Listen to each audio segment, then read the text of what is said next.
Good morning student. आज आप पढ़ा रहे हैं हिंदी ग्रामर क्लास 3 में लेसन फर्स्ट भाषा तथा व्याकरण। भाषा तथा व्याकरण अपने विचारों को दूसरों के सामने प्रकट करने तथा दूसरों के विचारों को समझने के लिए प्रयोग किए जाने वाले के माध्यम को क्या कहते हैं? हम भाषा कहते हैं। अब यहाँ पर देखिए, महिला बोलकर सब्जी वाले से टमाटर देने को कह रही है। तो महिला कह रही सब्जी वाले से, सब्जी वाला उसकी बात सुन भी रहा है, सुनकर उसे टमाटर दे रहा है। ये क्या कहलाता है? भाषा कहलाती है। एक दूसरे की बात को सुनना और समझना।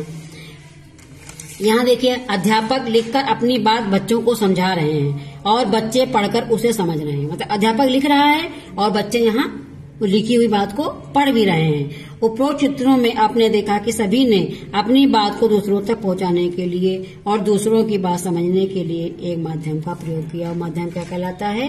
वो भाषा कहलाता है। भाषा के दो रूप होते हैं, मौखिक भाषा और लिखित भाषा। मौखिक भाषा में हम अपनी बात को मुख से बोलकर, जब हम अपने विचार बोलकर किसी दूसरे व्यक्ति के समक्ष प्रकट करते हैं और दूसरा व्यक्ति उसे सुनकर समझता है, तो उसे क्या कहते हैं? उस भाषा को मौखिक भाषा कहते हैं। जैसे महिला और सब्जी वाले के मध्य भाषा के मौखिक रूप का प्रयोग। पिछले हमने पहले देखा आपने कि महिला सब्जी वाला सब्जी ले रही है और सब्जी वाला उसे सब्जी दे रहा है, टमाटर दे रहा है। अब देखिए लिखित भाषा। लिखित जब हम अपने विचार लिखकर किसी दूसरे व्यक्ति के समक्ष प्रकट करते हैं और दूसरा व्यक्ति उन्हें पढ़कर समझता है, तो उसे भाषा का लिखित रूप कहते हैं। जैसे अध्यापक और बच्चों के मध्य भाषा के लिखित रूप का प्रयोग हुआ। जैसे पीछे आपने देखा, पढ़ाया था मैंने।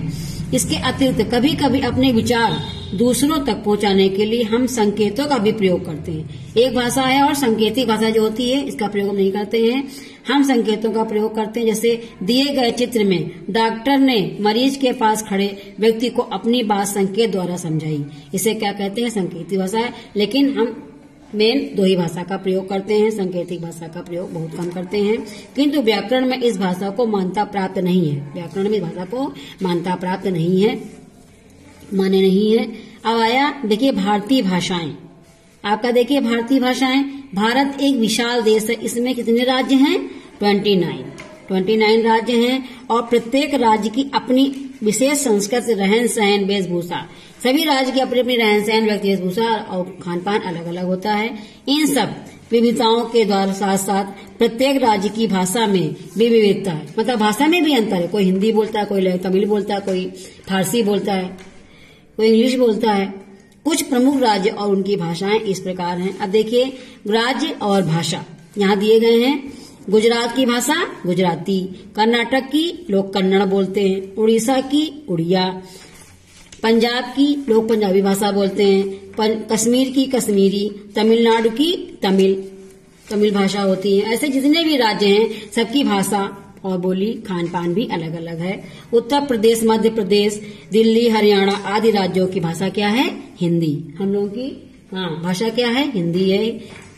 इसके अतिरिक्त यह भारत के अन्य राज्यों में भी बोली जा समझी जा सकती है। हिंदी भाषा बहुत जगह बोली जाती है।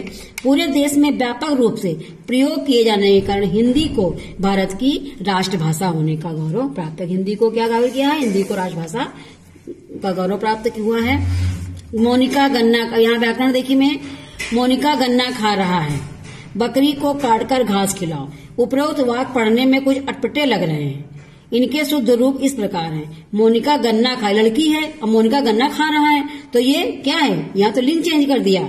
मोनिका गन्ना खा रही क्योंकि लड़की है, लड़की में तो क्या होगा? रही है।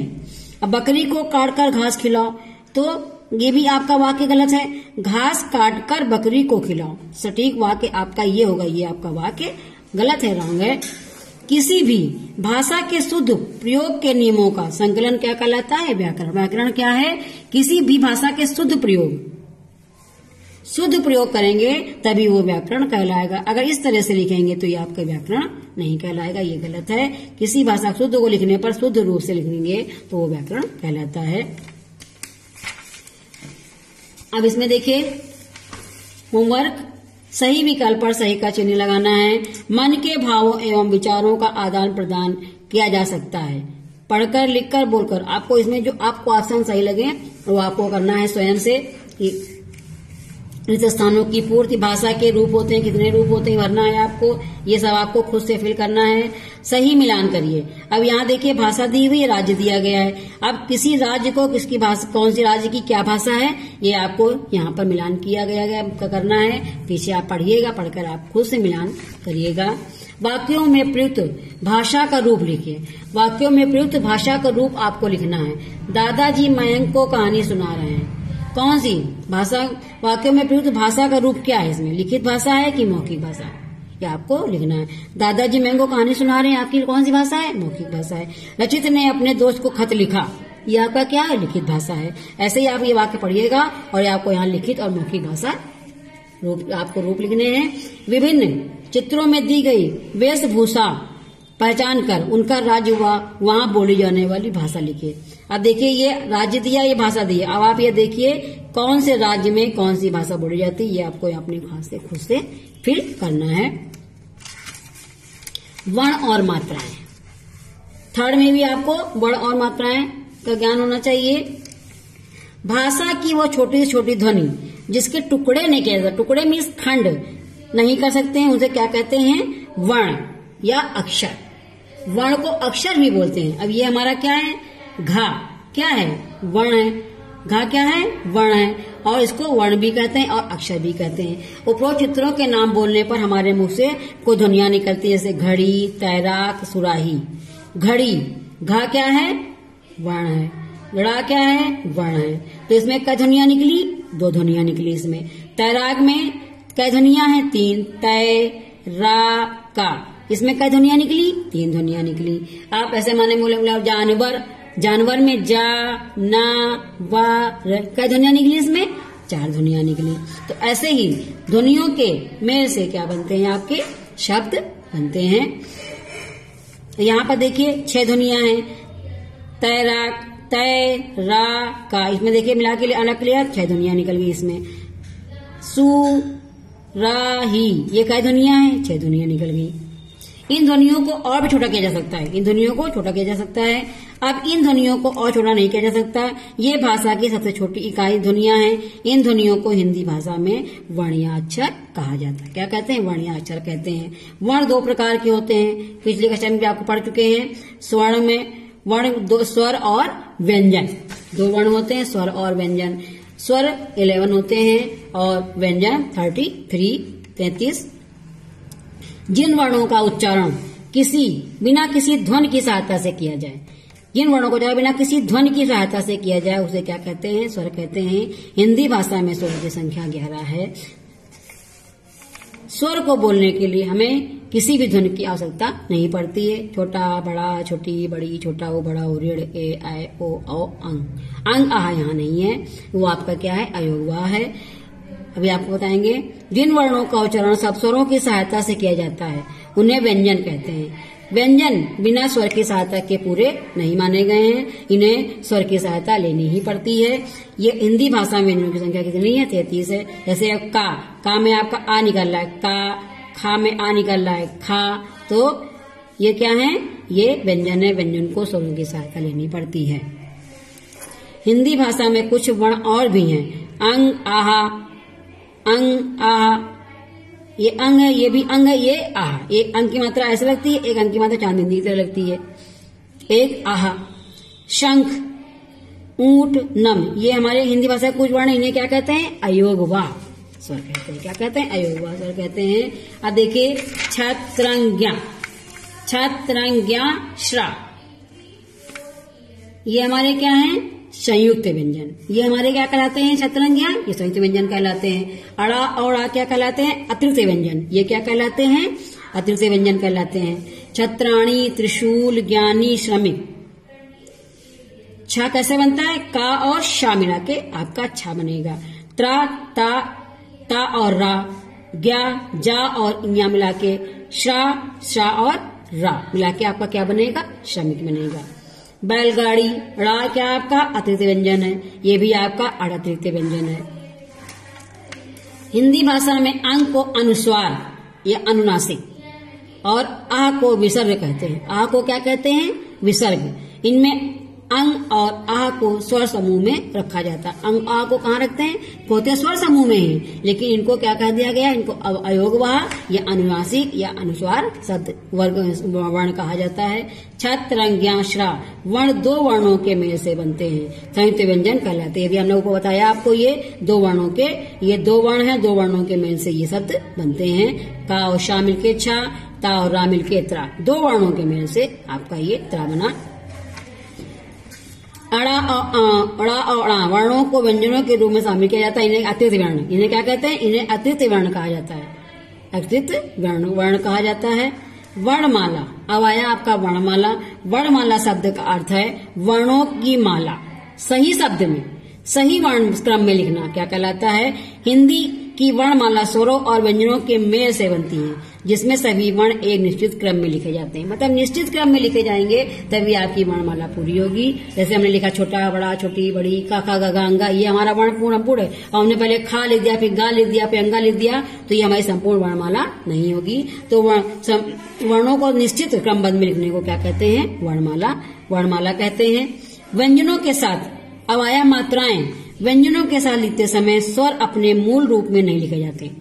व्यंजनों के साथ लिखते समय स्वर अपने मूल रूप में नहीं लिखे जाते, बल्कि इनके निश्चित चिन्ह व्यंजनों के साथ जोड़ दिए जाते हैं। इन चिन्हों को क्या कहते हैं? मात्राएं कहते हैं। व्यंजनों के साथ लगने वाले स्वरों के विशेष चिन्ह क्या कहलाते हैं? मात्रा। व्यंजनों में ही स्वर की मात्रा लगती है। स्वरों की मात्रा इस प्रकार है। मात्राएं आप देखिए, ये स्वर हैं, ये स्वर की मात्राएं हैं। आ की कोई मात्रा नहीं होती है। ये देखिए, ये मात्राओं, ये स्वर के व्यंजन के साथ हमने आ क्या जोड़ दिया? स्वर जोड़ दिया, तो का बन गया। का की कुकू के कै को कंका, ऐसे होता है। अब यहाँ देखिए, आ स्वर की कोई मात्रा नहीं होती, पहले बता चुके आ के स्वर की कोई मात्रा नहीं होती है। तो यहाँ पर आपका वर्क दिया गया है, आपको स्वयं से करना है होमवर्क, ये आपको स्वयं से करना है।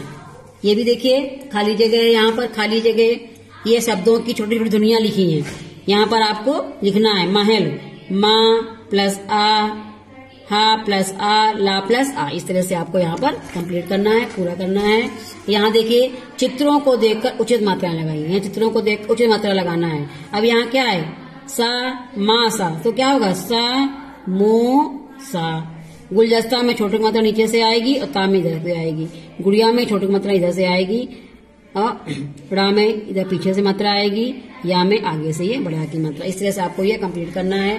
और वर्णों को उचित क्रम में लिखकर वर्णमाला बनाइए।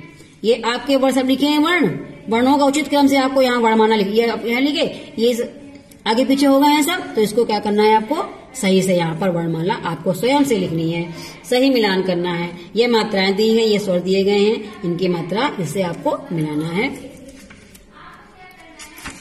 अब आया लेसन 3, शब्द और वाक्य। शब्द और वाक्य क्लास 3 में देखिए, शब्द और वाक्य लेसन 3। शब्द देखिए, सपेरा, कुटिया, हिरन, ये अलग अलग हैं, तो ये हमारे क्या हैं? वर्ण होंगे। वर्णों को हमने मिला दिया तो हमारा क्या बन गया? ये सपेरा बन गया। कुटिया, ये अलग अलग वर्ण हैं, हमने इसको मिला दिया तो क्या बन गया? आपका ये शब्द बन गया। तो वर्णों के मेल से शब्द बनते हैं और शब्दों के मेल से वाक्य बनते हैं। उपरोक्त चित्रों के नीचे लिखे शब्द विभिन्न वर्णों के सही मेल से बने हैं और अपना निश्चित अर्थ प्रकट कर रहे हैं। जैसे उपरोक्त वर्णों में देखिए, रा, पे, सा, या, कुटी, या, रा, ही, ना, ये क्या है? अव्यवस्थित क्रम में लिखे हैं, तो ये सही शब्द नहीं कहलाएंगे। ये अव्यवस्थित हैं, सही शब्द नहीं लिखे गए। 2 या 2 से अधिक वर्णों के सार्थक मेल को क्या कहते हैं? शब्द कहते हैं। वर्णों के मेल से बताया हमने शब्द बनते, और शब्दों के मेल से वाक्य। अब देखिए 2 सब प्रकार के शब्द होते हैं, सार्थक शब्द और निरर्थक शब्द। सार्थक शब्द देखिए, ऐसे शब्द जिनका कोई अर्थ निकलता है उन्हें क्या कहते हैं? सार्थक शब्द कहते हैं। जैसे पुस्तक, नदी, फल, ये पुस्तक है, नदी का कोई अर्थ है कि हाँ ये पुस्तक है। और निरर्थक शब्द में पुस्तक का हमने क्या कर दिया? पुस्तक, वदी, वल, फल, वल, नदी, वदी, खाना, वाना, ये सब क्या है? ये हमारे खाना तो है सार्थक, और वाना क्या है? निरर्थक शब्द का कोई अर्थ ही नहीं निकलता है। प्रचलित भाषा में कभी कभी हम सार्थक शब्दों के साथ निरर्थक शब्दों का भी प्रयोग करते हैं, जैसे जबकि उनका कोई प्रयोजन नहीं होता है। जैसे चाय वाय, भाई चाय वाय पिलाइए, कहते नहीं है। जैसे कोई आ जाता है कहता भाई चाय वाय पिलाइए, जरा पानी वानी पिला दीजिए हमको, खाना वाना लगाइए। तो इस तरह से चाय तो है ठीक, लेकिन वाय का कोई मतलब नहीं है। लोटा तो है ही दिख रहा है, वोटा क्या है, वोटा मतलब ये निरर्थक शब्द हो गया, ये वाना निरर्थक शब्द हो गया। उपरोक्त शब्द चित्रों के नीचे लिखे चाय लोटा खाना साथ में निरार्थक है, जबकि वाय वोटा वार्तक क्या है, निरर्थक शब्द कहलाता है। अब आया वाक्य। शब्दों के मेल से क्या बनते हैं, वाक्य बनते हैं। शब्दों के सही मेल से वाक्य बनते हैं। जैसे शब्दों का सही मेल वाक्य कहलाएगा, टेढ़े मेढ़ा लिखा होगा तो वाक्य नहीं कहलाएगा, सही वाक्य नहीं कहलाएगा। टोकरी में फल रखे हैं, लड़की अंगूर खा रही है, अंगूर बहुत खट्टे हैं, ये हमारा सटीक वाक्य है। इधर देखिए नीचे, यदि शब्दों का प्रयोग सही स्थान पर न किया जाए तो उनका कोई अर्थ नहीं निकलेगा। जैसे रखे में फल है टोकरी, खा है रही लड़की अंगूर, बहुत हैं अंगूर खट्टे, तो ये हमारा सटीक वाक्य नहीं है, तो ये हमारा वाक्य नहीं कहलाएगा। अब इसमें भी आपका वर्क देखिए, होमवर्क। इसमें भी आपको होमवर्क खुद से करना है, जितने भी आपको होमवर्क दिए गए हैं आपको स्वयं से करना है। जो भी कोई प्रॉब्लम होंगी आपको बताया जाएगा। अब देखिए यहाँ प्रत्येक चित्र के लिए दो दो वाक्य लिखने हैं। अब यहाँ पर चित्र दिया गया है, यहाँ पर आपको वाक्य लिखना है। बिल्ली कहाँ बैठी है, मेज के ऊपर। चूहा कहाँ है, तो यहाँ क्या, बिल्ली मेज के ऊपर है। दूसरा वाक्य, चूहा मेज के नीचे है। आपको दिख रहा है, दोनों चीज दिख रही है आपको, बिल्ली ऊपर दिख रही है, चूहा नीचे दिख रहा है, तो आपको दोनों वाक्य लिखना है यहाँ, ठीक है। ऐसे ये भी है। अब देखो ये लड़की क्या कर रही है, पानी पौधों में पानी डाल रही है। लड़का क्या कर रहा है, फूल तोड़ रहा है। ऐसे ही आपको सटीक वाक्य यहाँ पर लिखना है होमवर्क में। लेसन 4 संज्ञा। किसी व्यक्ति प्राणी वस्तु स्थान अथवा भाव के नाम का बोध करने वाले शब्द क्या कहलाते हैं, संज्ञा कहलाते हैं। जैसे इंदिरा गांधी, विद्यालय, क्रोध। क्रोध क्या है, भाव है। इंदिरा गांधी क्या है, ये भी प्राणी का नाम है। किताब, भय, चुहिया, अस्पताल, रिक्शा, किसान, ये आपको यहाँ पे फिगर दिए गए हैं। उपरोक्त चित्रों के नीचे लिखे शब्द किसी व्यक्ति प्राणी वस्तु स्थान हुआ तथा भाव के नाम का बोध करा रहे हैं। अब इंदिरा गांधी, किसान, चुहिया, ये क्या है, व्यक्ति है और प्राणियों के नाम भी इसमें है। किताब, रिक्शा क्या है, वस्तुओं के नाम में आ गया। विद्यालय, अस्पताल क्या है, ये आपका स्थान हो गया। क्रोध, भय, ये आपका क्या है, ये आपका भाव प्रकट करना। मतलब क्रोध आता है तो आपका चेहरा देखो तो लगता है कि ये बहुत भय है, तो क्या है, ये भाव है, भाव प्रकट हो रहा है। हंसना, रोना, ये सब क्या है, ये आपका भाववाचक संज्ञा के अंतर्गत आता है। अब देखिए संज्ञा के 3 भेद हैं, व्यक्तिवाचक, जातिवाचक और भाववाचक संज्ञा। व्यक्तिवाचक संज्ञा में ऐसा संज्ञा शब्द जो किसी विशेष व्यक्ति वस्तु अथवा स्थान के नाम का बोध कराते हैं उन्हें क्या कहते हैं, व्यक्तिवाचक संज्ञा कहते हैं। जैसे हरप्रीत, गुरु ग्रंथ साहिब, स्वर्ण मंदिर आदि, ये क्या है, व्यक्तिवाचक, ये व्यक्तियों के व्यक्तिवाचक संज्ञा है। जातिवाचक में जाति का बोध हो, ऐसे संज्ञा शब्द जो किसी प्राणी वस्तु स्थान अथवा कि संपूर्ण जाति का बोध करते हैं, जैसे जातिवाचक संज्ञा कहते हैं। जैसे महिला, कुत्ता, टोकरी, ये क्या है, इसकी जाति है कि महिला है, ये कुत्ता है, जाति समझ में आ रही है इसकी। टोकरी, मंदिर। अब आया भाववाचक, भाव प्रकट होना। ऐसे संज्ञा शब्द जो किसी प्राणी वस्तु अथवा स्थान के गुण, दोष, अवस्था, दशा या भाव आदि का बोध कराए उसे क्या कहते हैं, भाववाचक संज्ञा कहते हैं। जैसे हरियाली, खुशी, मोटापा, ताकत, क्रोध, ये सब क्या कहलाता है, आपका भाव प्रकट करते हैं। अब यहाँ कुछ अन्य संज्ञा शब्द दिए गए, व्यक्तिवाचक, जातिवाचक और भाव, ये आपको पढ़ेंगे कि आपको पता लग जाएगा क्या भाववाचक, जातिवाचक और संज्ञा क्या है। इसमें भी आपका अभ्यास है, अभ्यास आपको करना है, अभ्यास जरूर करिएगा। यहाँ पर देखिए खाली जगह है, खाली जगह में ये 2 ऑप्शन दिए गए, आपका इसमें क्या सही है, गुरु ग्रंथ साहिब की कुरान। सिखों का पवित्र ग्रंथ क्या है, गुरु ग्रंथ साहिब है कि कुरान है। घास खा रहा तोता की घोड़ा, आपको यहाँ सटीक वाक्य बनना, सटीक शब्द बनना है। वाक्यों में आए संज्ञा शब्दों को रेखांकित कीजिए। संज्ञा शब्दों को रेखांकित करना है, आप खुद से करिएगा, आपका ये होमवर्क है। और यहाँ पर देखिए ये दिए गए हैं, इसमें से छांट कर आपको व्यक्तिवाचक, जातिवाचक और भाववाचक, इसमें से छांट के आपको यहाँ पर फिल करना है। अब आइए लेसन 5 क्लास 3 में लिंग। संज्ञा शब्द के जिस रूप से उसके पुरुष या स्त्री जाति के होने का पता चले वो क्या कहलाता है, आपका लिंग कहलाता है। जैसे लड़की गाना गा रही है, तो लड़की क्या है, यहाँ कौन सी, स्त्रीलिंग है। और लड़का गाना गा रहा है तो लड़का क्या है, यहाँ पुल्लिंग है। हिंदी में 2 लिंग होते हैं, स्त्रीलिंग और पुल्लिंग। बहन अपने भाई को राखी बांध रही, तो बहन क्या है यहाँ, स्त्रीलिंग है, और भाई यहाँ क्या है आपका, पुल्लिंग में आ गया। पुजारी आरती कर रहा है, पुजारी आरती कर रहा और पुजारी घंटा बजा रही है, पुजारी आपका क्या है, पुल्लिंग में आ जाएगा, और पुजारी आपका स्त्रीलिंग। उपरोक्त वाक्य में प्रयुक्त रंगीन शब्दों से स्पष्ट हो रहा है कि संसार में दो तरह के प्राणी होते हैं, पुरुष जाति और स्त्री जाति के। यहाँ भाई व पुजारी पुरुष जाति के और बहन और पुजारी क्या है, स्त्री जाति को दर्शा रहे हैं। तो स्त्री और पुरुष जाति की पहचान करने वाले वह शब्द क्या कहलाते हैं, लिंग कहलाते हैं। लिंग दो प्रकार के होते हैं, पुल्लिंग और स्त्रीलिंग।